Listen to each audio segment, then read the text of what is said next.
All right, so for your loaf making, it's pretty simple, just takes a lot of time, but in the morning you're gonna want to feed your starter.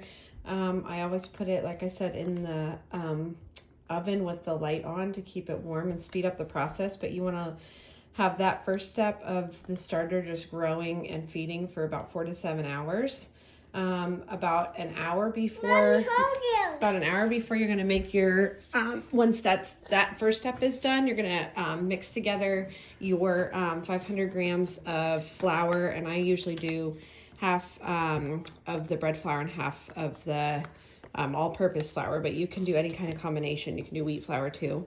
And so you mix that with your warm water, which is 350 grams, and you cover that for an hour to let it, that's the very first step. And then after an hour, you add in 10 grams of salt and 75 grams of your starter.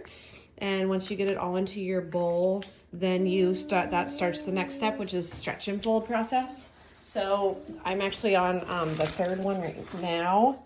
So you do it every 30 minutes for 2 hours, and you basically just pull from the side and stretch and tuck over and turn, stretch, tuck over and turn, stretch, tuck over and turn. You do it 4 times, just all the way through, but you can see I don't really pull that far. So I will cover that one, and I'll do that one more time. And then once you've done that for 2 hours, every 30 minutes, then I put that in the oven with the light on again for another about 3 to 4 hours. I think the longer the better, because you want to really have it rise. And usually it looks about right when it's at the very top of this bowl. I'm not sure what kind of bowl you're going to use, but that's how you can see that it's growing. So those are the first steps. I'll do another video for the proofing basket step after that.